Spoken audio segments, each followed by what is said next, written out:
मैं हाँ सराकी गरीब नवाज सीधा सादा सिंपल बंदा खाना पीना वही मेरा सादा होंगे अज बाहरों निकता वदम तो पता मेरा मेहमान ही आया वदे इंतजार अहमद खान खानगढ़ी चो ते ई मेरे को आखे ए पीने है जल्द मेरे को चाहते मेरे को पता लगे महंगी गिजा है एक टीन पैक है और ये मिले 500 रुपए का ये हिम्मत उन्हें दी जरे पीने असा जा गरीब बंदा तक नहीं पीना लेकिन घेना है और पहली दफा रेड बुल पींदे पे दीद हैं कि किमें है वैसे तुसा ही पींदे होंदे पे लेकिन किमें 500 दा ते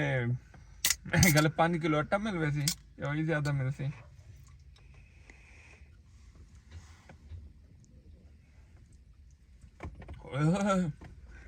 कोड़ा है पता नहीं क्या है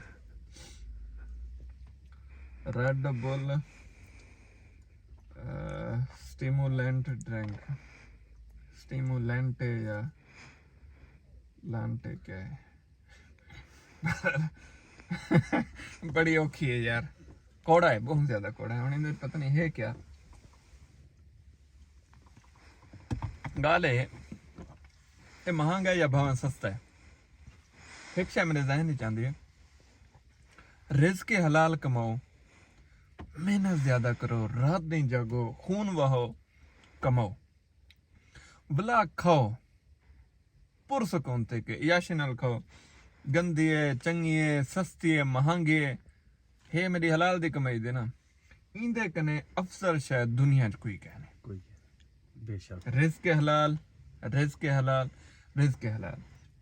ते जेरे सारे पाकिस्तान हैं रिज़्क़ के हलाल नाल थोड़ी पूरी नहीं पौंदी साको रास्ता वटावना पोसी होवे रिज़्क़ के हलाल रास्ता चेंज होवे रास्ता क्या होवे या तो सा कमाओ दिरहम विच रियाल विच दिनार विच डॉलर विच पाउंड विच मैं डॉलर विच कमाना अल्हम्दुलिल्लाह बड़ा खुशहाल हां और सारे को मशवरा भी देना अच्छा तुसा नोट कीता होसी जेरा बंदा जेरा काम करेंदा ना रुकेंदे ना मैं करेंदा पिया बस फस गया तुसा नहीं करना ये गंदा काम है मैं वहद बंदा जेरा काम मैं करेंदा सारे को दसेना ये करेना तुसें करो अकाउंट दिखेना कि तुसें अकाउंट बनाओ अपने अकाउंट डॉलर शो करवेना सारा को दिखेना कि तुसें कमाओ इंदे कने वध के यार क्या होंदा है मैं को तुहाडे कने क्या लालच होसी